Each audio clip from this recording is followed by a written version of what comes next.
welcome to the big fight, where tonight we're going to discuss statues of all sorts of shapes and forms, but in particular statues of Mayawati and statues of elephants, which are creating a massive political row because they are coming up all across Uttar Pradesh, and that's leading to petitions.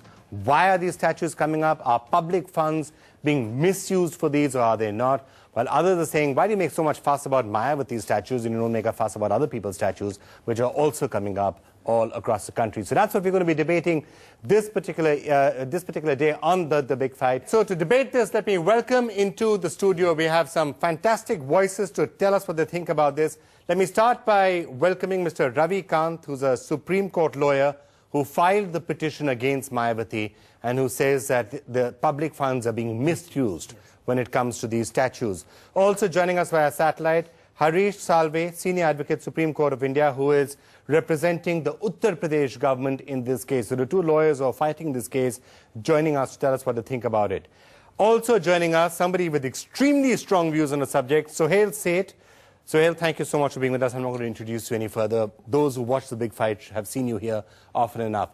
It also gives us great pleasure to welcome back onto the big fight Professor Kancha Alaya, who's a writer, a prominent writer, and of course chairman of the Political Science Department at the Osmania University. Thank you so much, Professor, for joining us. Sitting next to him, Manish Tiwari, Lok Sabha MP, spokesperson of the Congress Party. We're going to be discussing a lot of the other some of the other statues also which are coming up across the country, which some of us have views on as well. And last but by no means least, Anup Kumar, who's a blogger with Insight Youth Voice blog. It's a Dalit magazine, very prominent on the internet as well. And you think that this uproar that we're hearing over the Mayawati statues is somewhat misplaced. We also have a large audience, including how many of you are actually living in places where the statues are coming up? Raise your hands. Okay. How many of you like the statues? Raise your hands. Okay. One person likes the statues. We'll be asking you why. Ravikant, why have you filed this petition? What's wrong with Mayawati putting up statues? See, this is arbitrary use of power for the glorification of one single person. Even if you see the statues where they have been built, Dalit leaders' statues have been built in a corner.